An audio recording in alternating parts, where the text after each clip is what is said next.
Hey guys, welcome to Wrestling Daze and welcome to this opinions video for WWE Raw. This is your thoughts, your theories, your opinions. My voice is not the strongest at the moment. It's been a very heavy weekend, so you're going to have to sort of bear with me as we work our way through. Obviously, we're coming out of a massive weekend. We've still got NXT at the time of recording this, so we've got that stream coming up later. But yeah, let's get stuck into what you thought about the Raw after WrestleMania. And as we said, there was plenty of talking points. So Licks2910 said, I enjoyed it. I think the expectation that people put on it every year is just not realistic. Of course, it's great to have debuts and returns, but that isn't always possible. It seemed to serve the purpose, I feel. Yeah, I think that's very fair. Frosty said, when taken as an average Raw, it was solid, but it didn't really live up to the Raw after Mania hype. I'm not mad at it. I just wish there was more holy shiz level stuff in it. A surprise return or something. Morgan said, White Rabbit is what led me to your channel and to this community. I'm so glad we get to go down that rabbit hole again. We are just servants. We go where the circle takes us.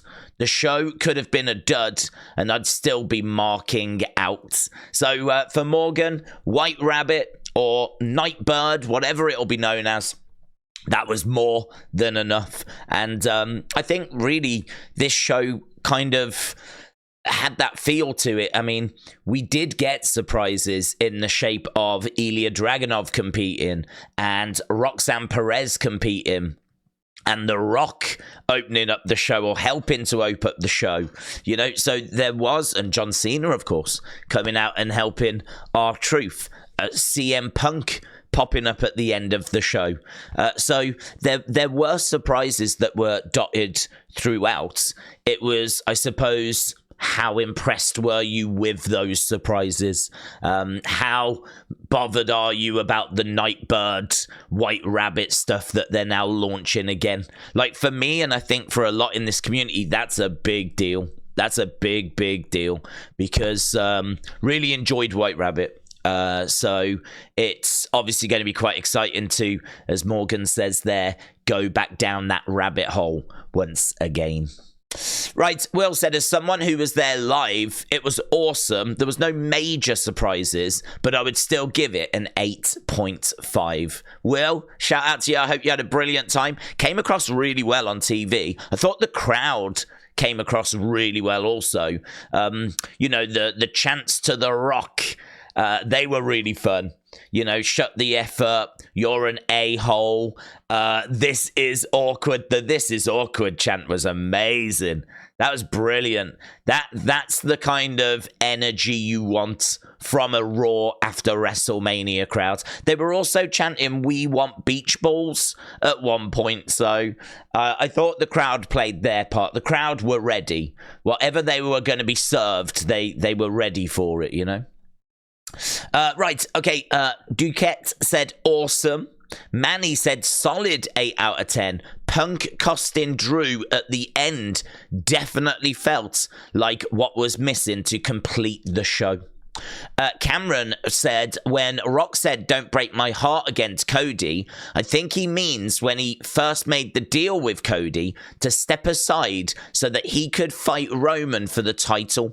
But due to Cody backing out of the deal, his heart was broken when he took Cody's title and said that it felt right. I agree. I think in the moment, when he said, don't break my heart again, I think I read it as Cody beating Roman, right? And like, you know, finishing the story and Rock not wanting that, right? But I think you're right, and I think people on the live stream were right. I think it goes back further than that, and I think it goes back to when he thought that he was going to be in the main event and Cody basically changed his mind, you know, kind of took it away from him. Obviously we know the story was not like totally planned out and we had to pivot, and maybe there's little areas that might be a little clunky on the road to WrestleMania, but I think the overall build was fantastic for both of those matches. The tag match probably more so. For me, the biggest section, the best section on the road to WrestleMania was that beating outside of in the rain. I think the imagery of that, it was just so powerful. The rain and the Mama Rhodes whipping him with the belt outside his own bus. I think that segment is the one that sticks with me. Just ahead of like CM Punk and Drew with Seth coming down, which was on the same show. That show was, what a show. What a show that was, that Raw. So, that to me was very powerful, and I agree. I think he's going back to that moment when Cody basically took the second night main event away from him. Spectre Edge said, great overall. They put on a good show. Definitely better than last year's. Although, hard to follow up on last night. NXT got some shine with Ilya and Roxanne. We got a great Cody package. Rock and Cody, John Cena and Truth, Drew and Punk, Rhea and Liv Saga continues. Solid 7.5. We are the Woe Movement said 10 out of 10. Favorite Raw after Mania. Cody segment was emotional. Great to see my boy Ilya and Roxanne get called up. Damian looks great as world champion. Truth and JD segment was fire. Sammy versus Chad should be a banger. I only have one word to say about Jay becoming #1 contender. Yeet. I don't know that Roxanne and Ilya have been called up. Ilya is eligible to be picked in the draft, so I'm thinking he will be picked in the draft. It would be a bit strange to make it clear and obvious that he is in the draft and you can select him and then no one does. That would be a bit weird. They haven't said that about Roxanne though, or at least not yet. I've not seen that message about her. So at the moment, I'm thinking this was just a little showcase for NXT, just a way of getting a couple of their top talents noticed. So a little boost. A couple of names that if you don't watch NXT, you might want to tune in on a Tuesday to check out. So, yeah, but Ilya, I think, is on the way. I think you're correct about that. Roxanne, not so certain. And honestly, don't know what we're going to see on Friday because Lyra could be on the way. Bron Breakker could be on the way. Carmelo Hayes could be on the way. So there's maybe a chance that this Friday is going to have a few surprises up its sleeve as well. So we'll obviously have to wait and see. Right, Cameron said, also, that's why he wanted to pin Cody instead of Roman, because he knew in case Roman couldn't beat Cody, he'll have something to hold against Cody to give him that championship match, even though he's The Rock. I'm just thinking, storytelling-wise. Claudius said, I think Triple H and Steph, who covered up her father's vile actions, should be jailed or fired. Well, that is interesting because we don't know as to what the internal investigation was able to establish. Certainly don't know that Triple H is, I don't know that either of them are involved in covering anything up. I don't know that to be a truth. But there was an investigation that was done into the money that had been spent, right? And obviously, we don't know the findings of that investigation. The person that did the investigation claimed that they had reached out to Janelle Grant, right? Janelle Grant's lawyer says she was ready to talk to an internal investigation. No one reached out. So there is definitely some questions around that internal investigation, but I certainly don't know that I can say or go as far as to say that Triple H and Steph covered anything up. But look, with a lot of that stuff, there's questions. I think there's endless questions about that whole situation. So with time, hopefully it'll all come to light. But I don't know. They're obviously going through the legal case at the moment, and we haven't really heard much for a little while. I'd imagine a lot will come out when that case gets started. So I would say hold your horses for now. Hold your horses for now. We'll see what that throws up.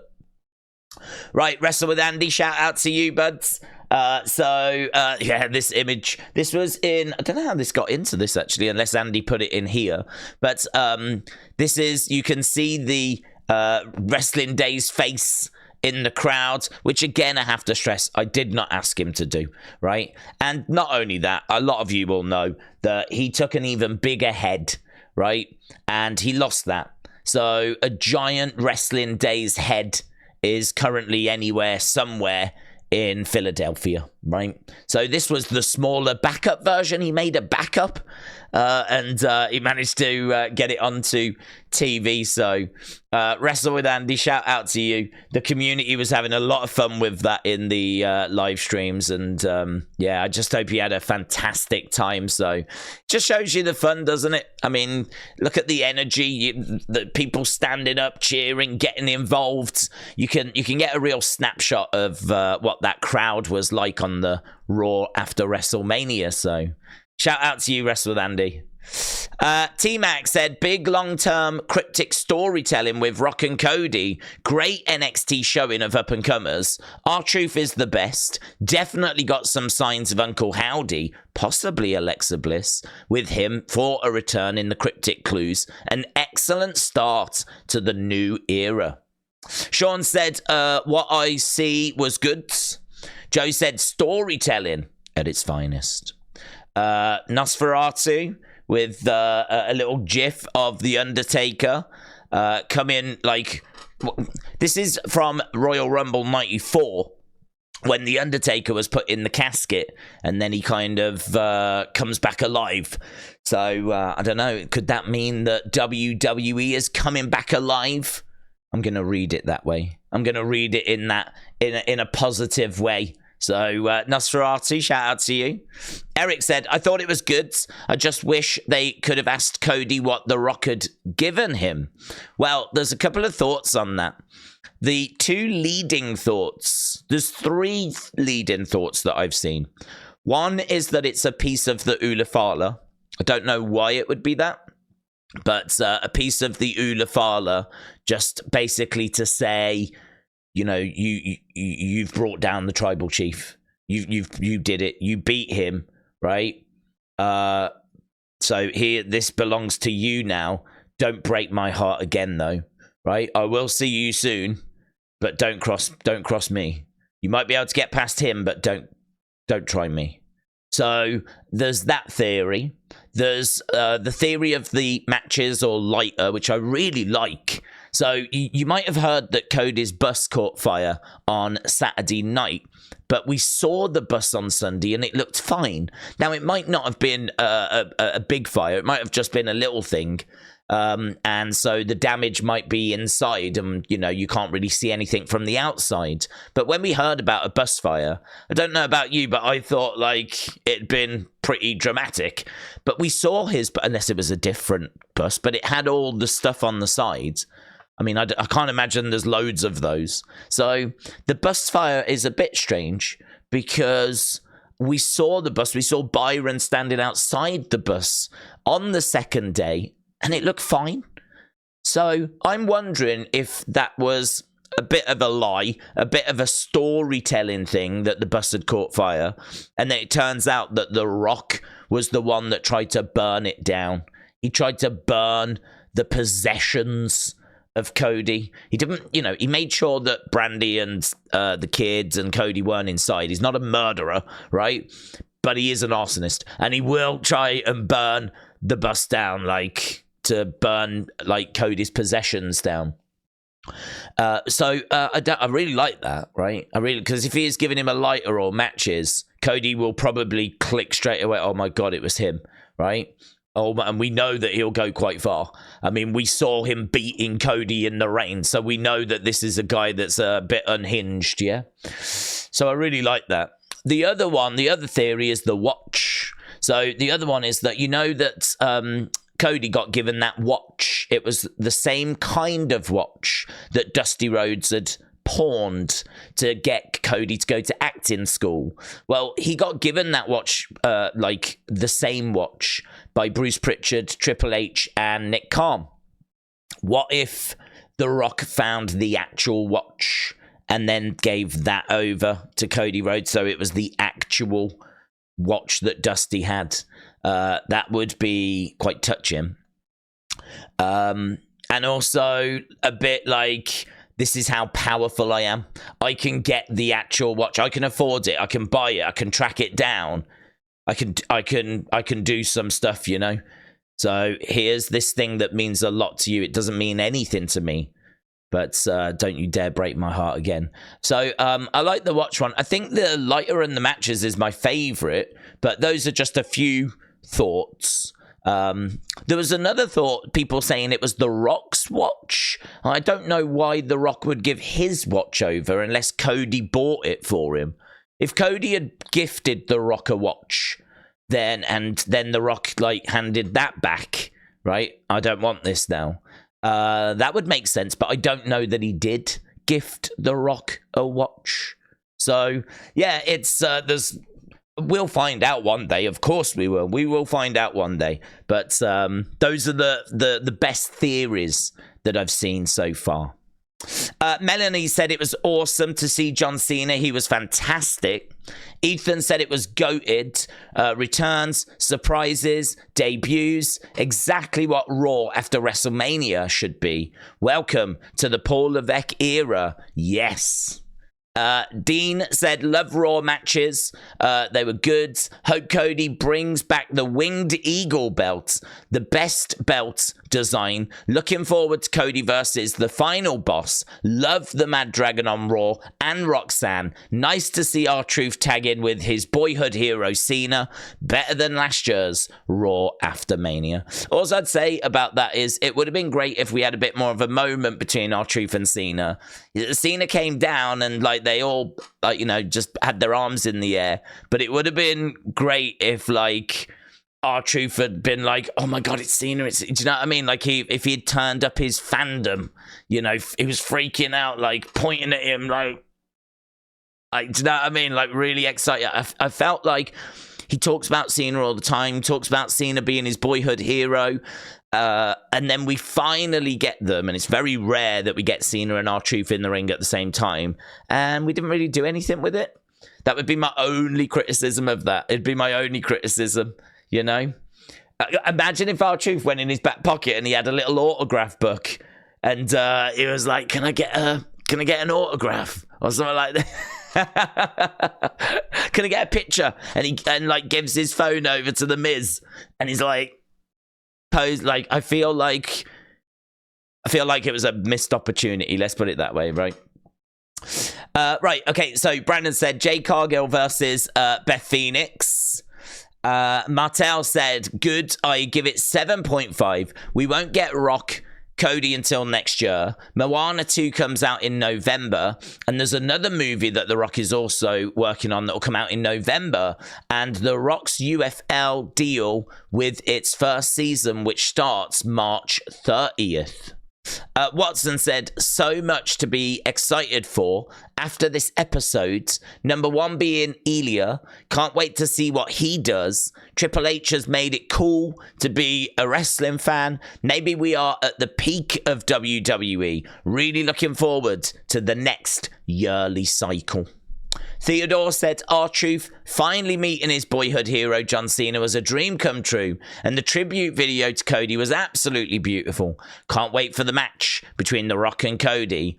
And Daze, can you spot Where's Waldo? Yeah, there's another picture that I said. The community had a great time with this. So there is my face, my big face, and there is Wrestle with Andy. So, again, Andy, thank you, my friends. Sweet Warrior said, stop hating on Samantha. She's amazing. And Raw was awesome. So, yeah, I made a comment during the live stream. I mean, I wasn't hating. What I said was I was asked a question, do you prefer Lillian Garcia or Samantha Irvin. And if ever I have to answer a question like that, I don't want to just say an answer. I don't want to go Samantha, all right, and move on, because that's pretty boring, isn't it? Like, that's not why people watch. They want a reason as to why you would go with one person or the other. And I actually answered Samantha, right? So I certainly wasn't hating. I said that if I had to choose between the two, I'd take Samantha. I like the fact that she injects a bit of personality into it. Lillian, I thought, was quite traditional with the way that she was announcing. And I think that what you're seeing from Samantha is her being just colouring a little bit outside of the lines, shall we say, right? So obviously she does those special intros like the Chelsea Green, that kind of thing, right? And the Ludwig Kaiser. I really like that. I like that she puts a little bit of something else in. Might not be to everyone's taste, but I like it, right? The one thing, though, that did worry me was her call of Sunday night. I actually said on the live stream it worked this time. It wasn't a problem this time. But the reason why it's a concern is because she got very emotionally invested in the match, and she got very emotional, right? And it meant she couldn't do the call. She couldn't do her job, right?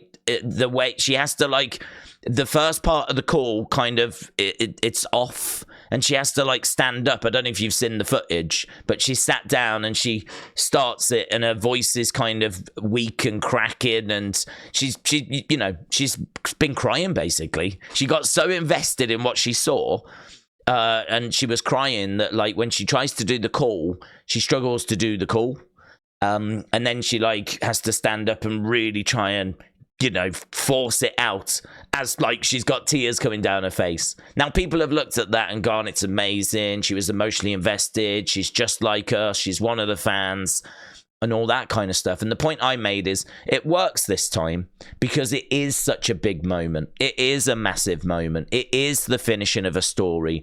I mean, there was not many dry eyes in the house, so you can understand it. But if she's going to get so involved, if she's not going to be able to, stay a bit disjointed, disconnected, if she's going to get so invested, that might affect her calls in the future, right? And at some point, that's going to get annoying, I think. At some point, like, if she keeps not being able to do the calls properly because she's so upset, like, that might get annoying. So that was my only comment that I made, was that it was fine this time, but the fact that she gets so emotionally involved could be an issue.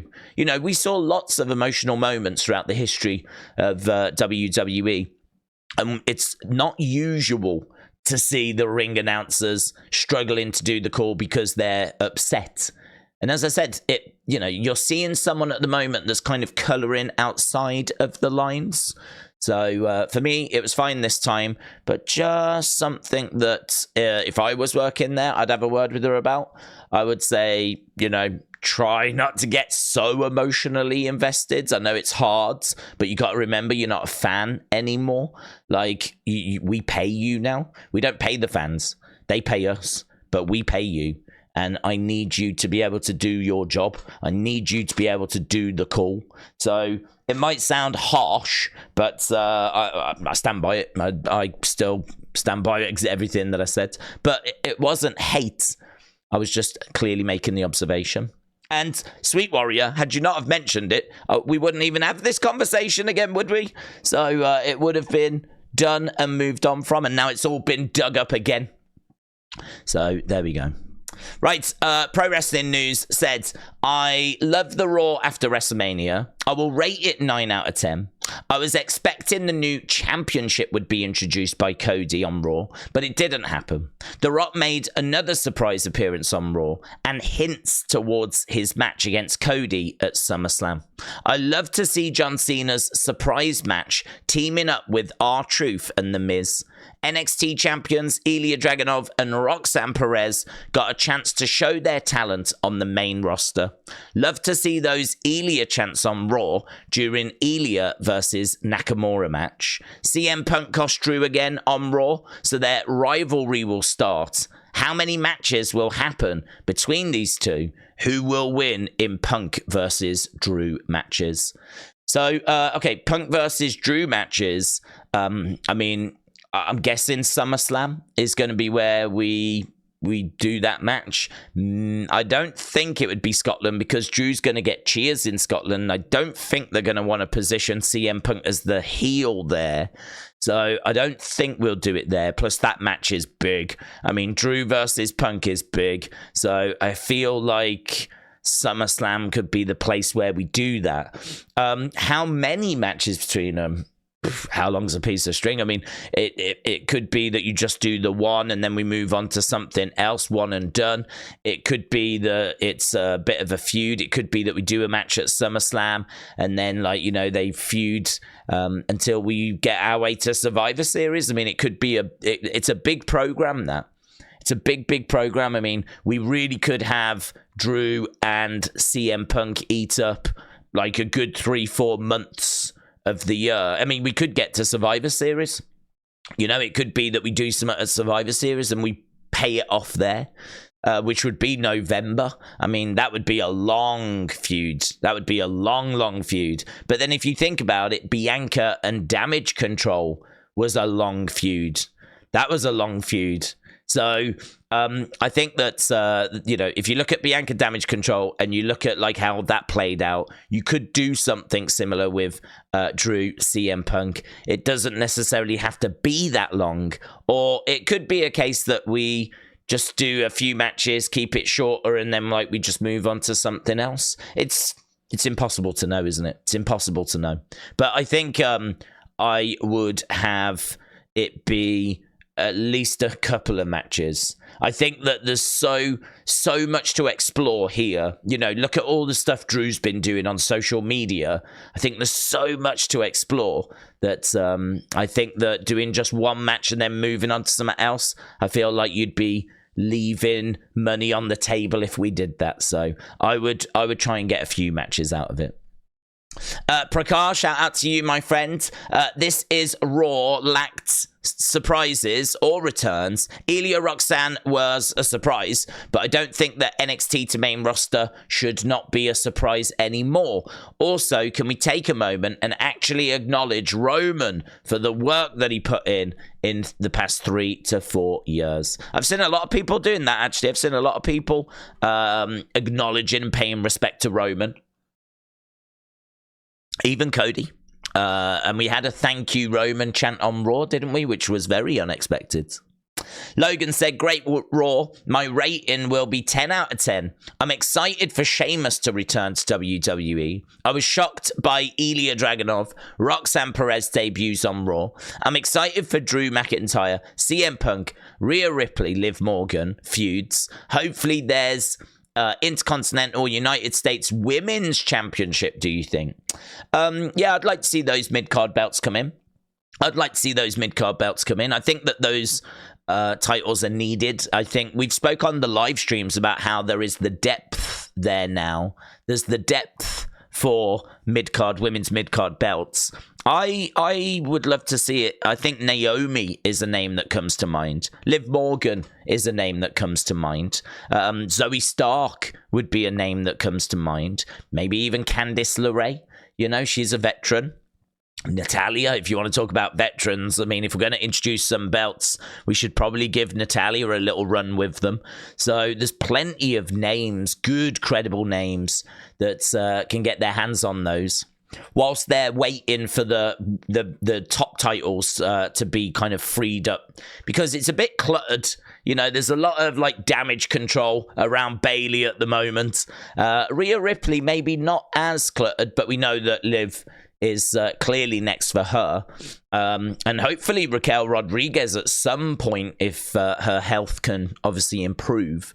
So, yeah, I mean, look, it's hard to not argue that the women are ready and deserving of those mid-card titles. They've always been deserving of those mid-card titles, but the roster depth is there now. Ryder said 7.75 out of 10. It was a very good show overall, but if you're a Laps fan tuning in for the first time, did they keep your interest past this week? Probably not. Having Chad Gable beat Gunther for the IC title on Raw or Judgment Day implode him would have made for some great OMG moments. Yeah, that's a good point. That's a really good point. I agree. I think that I scored it an 8 because I was feeling really positive. I love the White Rabbit thing as well, so that helps. Even that flicker, it's just a moment. It's like a second with the word hello in the corner, but it means a lot.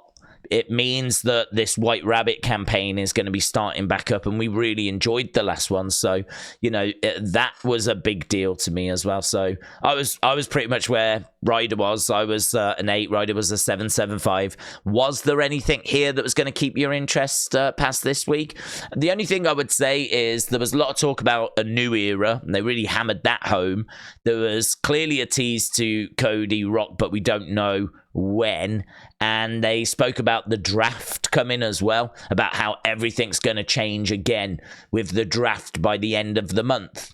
So I wonder if they'll be able to keep people around for the draft. I don't know why they don't just do the draft next week, to be honest. I don't know why we don't have a bonkers fun week this week. You wouldn't want to do it this week, right? It's too serious, right? The fans just want to have call-ups and craziness, right? And then do the draft next week. So at least that way you haven't got to try and keep people around for ages. You could do the draft, get the rosters set up where you want, get some new feuds going, and then boom, we're up and running, So I don't know why they choose it to be at the end of the month. I'm not sure what the thinking is behind that, but either way, I think there's a few things there which might help to keep people around. But I agree. Did they do enough to definitely keep lapsed fans around? As you said, probably not. Probably not. Ronnie said, Rock versus Cody, I'm down. Just how long until Roman gets involved? NXT call-ups are okay. Cena, yep. New music for Damian, good. Sammy defending the title next week. CM Punk costs Drew. Jay with the win, which was good. Seth versus Roman feud, please. Fiend mask Alexa doll. Big dog CGI in the screen flicker. I couldn't see it. If you've got a picture and you can circle it because I looked and I'm struggling to see stuff in the flicker. So if you're seeing like big dog CGI and Fiend mask and Alexa doll and all of that stuff, then circle it and let's have a look, see if we can spot it as well. But I had to look through and I can't see it. Trey said, we've got to lower expectations of what we've come to expect. It was another dud after Mania. Oh, Trey wasn't a fan. Rico said, brutal chair shot to the Liv Revenge Tour. Did Liv have a chat with The Rock? I'm glad that Liv didn't get punished for Bo hitting the hard F in WWF at Hall of Fame. Got to bleep such language. Children are watching. Did he say WWF, did he? Didn't even notice, to be honest. Was he talking back in the day? I think all of that is really disappointing. And look, the legality of it is the legality of it. If they've been told they can't do something, and if they do it, they're going to face legal action, then you can sort of understand why they're so desperate to not do it. I don't know if the World Wildlife Fund are going to be that hard on them. The World Wildlife Fund, which is all about trying to save animals, they're like this charity organization. I'd like to think that they're not going to care about such things as long as you're not taking the mick. So I'd like to think that, the odd mention, the odd thing here, there's not going to be an issue. But I can understand why WWE can't really afford to take that risk, because there could be legal repercussions. So, yeah, I didn't even notice, to be honest. I'm so used to growing up with WWF that if I hear it, it just doesn't sound strange to my ear. I grew up with it. To me, it still is WWF. But I hope the World Wildlife Fund don't come after me now that I've said it so many times. So, Rico, if you get me into trouble, I'm not going to be best pleased. Kian said, what did The Rock mean by don't break my heart again? Also, I'm most fully convinced that The Rock gave Cody Dusty's ring. I think we were deliberately left confused. What ring would he have given him? What ring would The Rock have had that of Dusty's? He wouldn't have had the Hall of Fame ring. I mean, the Rhodes family have got that. So I don't know. What ring would The Rock have? Did The Rock have a ring of Dusty Rhodes? I don't know. I don't know about that. I've not heard that theory. Don't go breaking my heart again. We think was in reference to when Cody stopped The Rock from main eventing night 2. So we think it's that. I still like the matches and the lighter, though. I still like that. That's still my favorite theory that I've heard. But I'm sure we'll find out the answer to it one day.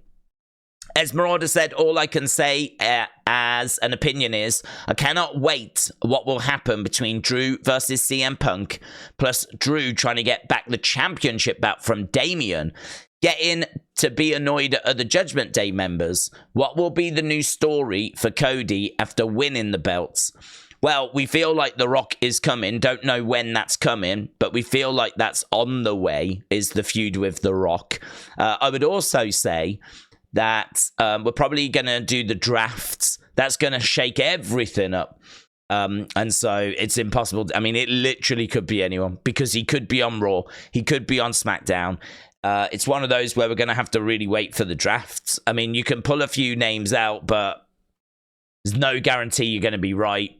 AJ Styles, heel AJ, I think could be a fun feud. I mean, AJ has said that this is, he's entering the final stage of his career. I don't know if we'll do a heel Randy, but a heel Randy would be very interesting. That would be a bad betrayal.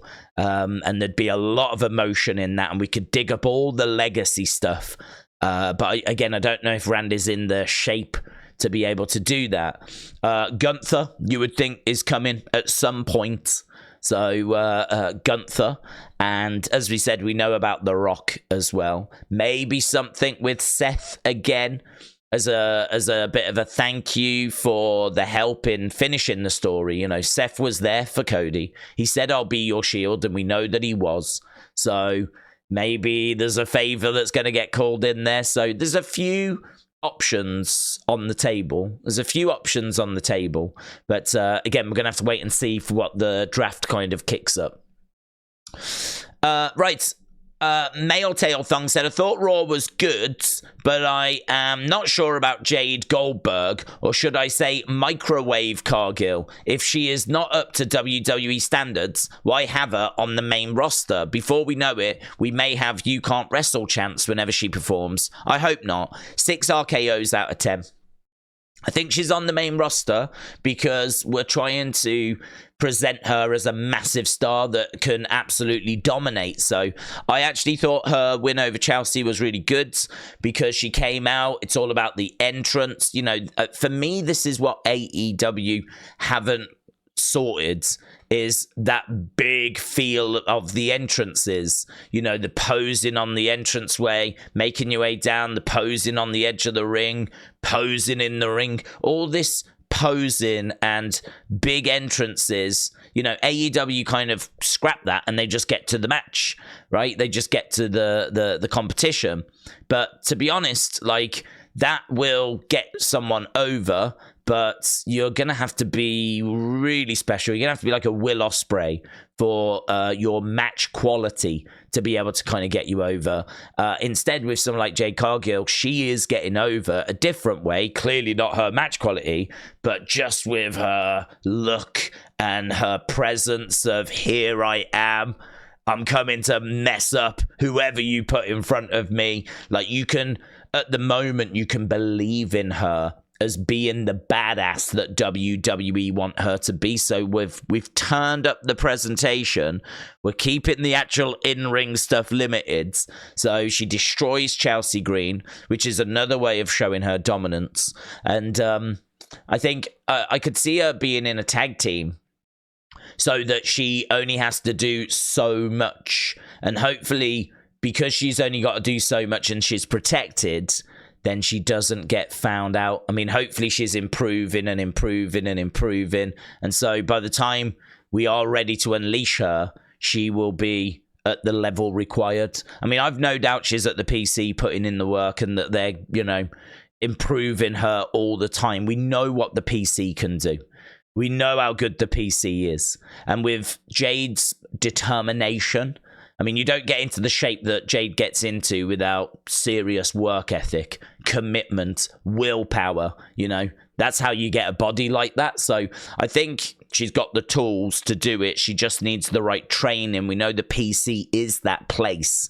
But it's just like, how do we keep building her while she's learning? Well, squash matches will do it. Her being in a tag team so that she's got limited in-ring exposure, that will do it. But all the time she's cutting promos, she's getting used to being in front of the crowds, she's getting used to getting her time cues. So there is a benefit to it.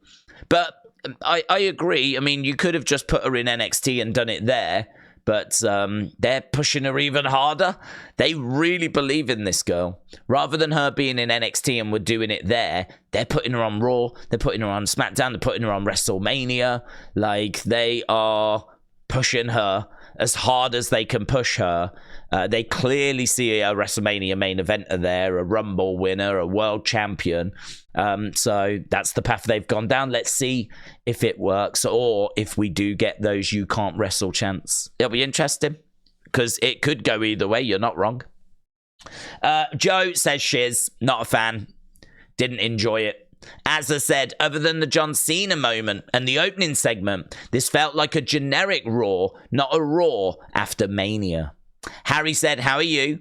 I don't know what to think of that Raw, really. Nothing really stood out much apart from the NXT appearances. SummerSlam could be like another version of Mania if certain matches pull through with Cena, Rock, Roman, Drew, Punk, etc. With Jacob signing Bloodline versus Bloodline. I would love that. I would love Bloodline versus Bloodline. Yeah.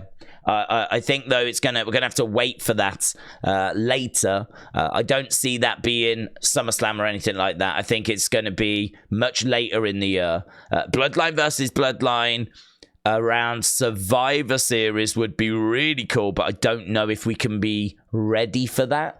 But that could be really cool. The Rock's Bloodline, Roman's Bloodline, Survivor Series, that'd be monstrous. Or you could do a load of baby faces against Bloodline, and then that is where it all falls apart. They end up losing, and that's where Rock and Roman start going, and that's where we start the builds to WrestleMania. If it is Rock Roman at 41, because now people have got theories that it's going to be Rock Cody at 41. So we'll have to wait and see. Right, Joey said, I thought the show was... There we go. LA Knight, yeah, from WWE Ethan, right? Joey said, I thought the show was amazing, 10 out of 10. Best week for wrestling, in my opinion. I also love that we're getting Uncle Howdy teasers, just like we got for Bray. I just hope it doesn't go on long, like the Bray teasers did. Lol. Tribal Chief said, awesome and stack Raw. It was exactly how Raw after WrestleMania should be. Was so exciting to see John Cena wrestle, even though it was only for a few minutes. What a great start to the Paul Levesque era. I would rate it an 8. Right, we've got a few more. I think we might have to pick up the pace here. Trent says, was a great show, head to toe, but was somehow underwhelming. They need to stop doing the first hour commercial free. It just fills the rest of the show with them. It felt like it lacked surprises. Great in-ring action, great promos and backstage segments. I just expected more surprises.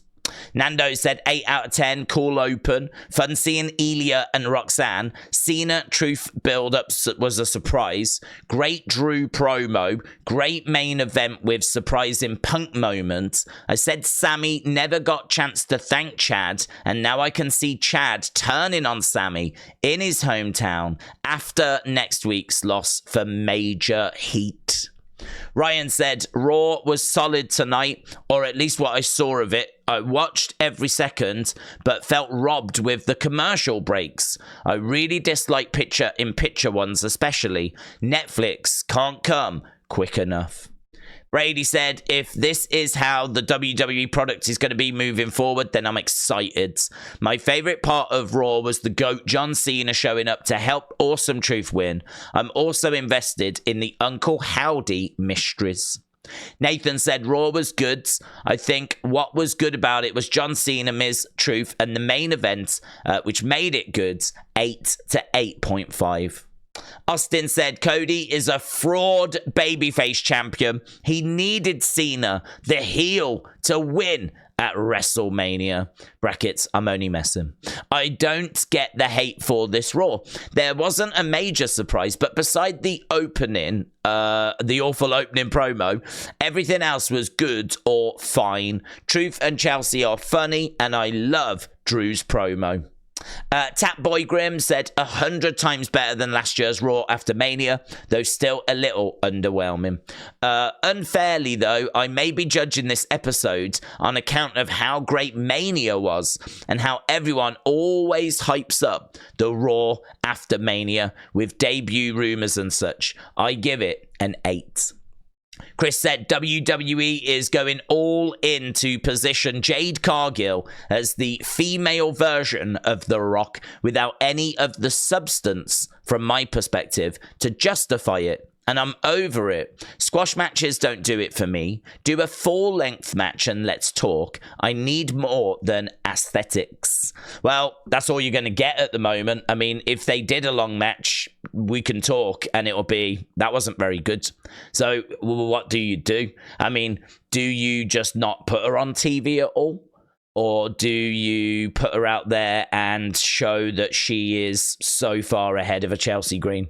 You know, at the moment, there's people that don't quite know much about Jade. They've seen the hype, but they've only seen her compete in a Rumble, which you can't get much of a read there, and in a 6-woman tag. So at the moment, we don't quite know if she is as good as the hype. So I actually don't mind the squash, because what we learned is that she is nothing for a Chelsea Green. Chelsea Green is just so far below where Jade, so already you can start to go, okay, well, mentally Chelsea Green's here, Jade's clearly like here, right? So we need to see, can she do that again? So let's put her in there with someone else. Can she squash them as well? So for me, I don't mind squash matches as long as they serve a purpose. And I think for someone like Jade, I think there's a purpose, because for people that don't know Jade, I think it's going to establish where she is in the pecking order. Does she live up to the hype? Well, she's passed every check mark so far. Maybe, short of winning the Rumble. She's managed to tick a lot of boxes so far. So let's see what's next for her. But if the match was longer, that you'd have a conversation, but it would be a conversation of she's not very good. King Sympathy said, I saw a lot of people saying this Raw after Mania wasn't that great. Me personally, I enjoyed it. Like, there wasn't many returns as there usually are, but tonight was still huge. Very fun show. Did anyone damn near cry when watching the Cody package? I saw a lot of people really enjoy that. So, yeah, I don't think you was alone in finding that emotional. Edward said, Cody Rock segment was good. The show was the best Raw after Mania in years. I agree. But could have been better. Nice to see Cena. Should be some quote tweets, or there's one quote tweet which for some reason won't show on screen. So I'll have to just read it to you. It's from Kian. He says, I thought it was a great Raw. Seeing Ilya and Roxanne and Jade on Raw was incredible. I think that Ilya will be in the draft, and I think the Judgment Day will split in the draft, and Cody Rock segment was cooking. It was weird of The Rock to ask Cody to hold the belt. It was. Overall, 9.5. There we go. I don't have the spreadsheet, unfortunately, because I'm so behind with putting all of that information in. I mean, I've yet to put in the WrestleMania stuff. I don't even think I've put in the SmackDown stuff. I haven't been able to catch up with everything with all the stuff that's been going on this weekend. So you'll have to excuse me with that. But what I will do is I will get all of this paperwork that I've got with all my notes from the weekend on, and I will get it all added to a spreadsheet. So by the time we do our next opinions, which should be for SmackDown, so it'll give me a couple of days, right? I really need a couple of days as well after that weekend. I mean, we're still doing Unseens and we'll still be doing videos, right? But I probably need to just have a moment where I go, right, what do we need to sort now? We need to get all the matches into that spreadsheet. We need to get the show scores into that spreadsheet. We need to set up the fact we're doing UFC this weekend. There's just bits that need to be sorted. But, I mean, listen, it was amazing. That was WrestleMania weekend 2024. Massive thank you to everyone that joined us and shared their thoughts and joined in on the live streams and the live chats, and I just hope everyone just enjoyed it as much as I did. I think as fans, we can really get into the detail and really get into the minutiae of everything. But actually, if you was to just pull it back and just look at the big picture and just look at everything WWE served us, all the different stories, all the different things that all those performers did for us to entertain us and keep us occupied. Wow. I mean, that is some serious work, isn't it? That is some serious work that a lot of people have put in there to deliver the entertainment that we've just had this weekend. So I think it's easy to let that kind of pass us by, but amazing. Right, I'm going to run away now because I need to, because it's Wrestling Escape Pod and, as we said, NXT tonight. But a big thank you to everyone that took part. Have a great evening, and I will see you again next time. Bye for now.